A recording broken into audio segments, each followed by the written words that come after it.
Nous sommes sur la 5e et dernière étape du Tour de Romandie 2011, disputée sous le soleil entre Champagne dans le Jura et Genève, 164,6 km au programme, avec tout d'abord une première échappée de Goussev qui a eu jusqu'à 4 minutes d'avance sur le peloton, mais le Russe va être repris par la suite par un groupe d'attaquants composé de 9 coureurs avec notamment Sorensen, le grimpeur danois de la formation Saxo-Bank, qui s'est emparé définitivement du maillot de la montagne. Et à partir de ces 9 coureurs, il y avait notamment Christophe Kern, et bien 4 coureurs sont sortis de ce groupe pour essayer de foncer vers Genève et essayer de remporter cette étape.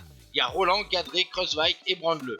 Malheureusement, du côté du peloton, deux équipes pour des sprinteurs, Rabobank pour Fréré et Sky pour Ben Swift, accompagnés de la BMC de Cadel Evans, ont contrôlé cette échappée et Pierre Roland et Brandle sont repris à 6 km de l'arrivée qui sera donc jugée dans la cité genevoise. Et donc maintenant, place au sprint final. On voit que la formation Sky emmène parfaitement son jeune sprinter britannique de 23 ans, vainqueur de 2 étapes du Tour Down Under.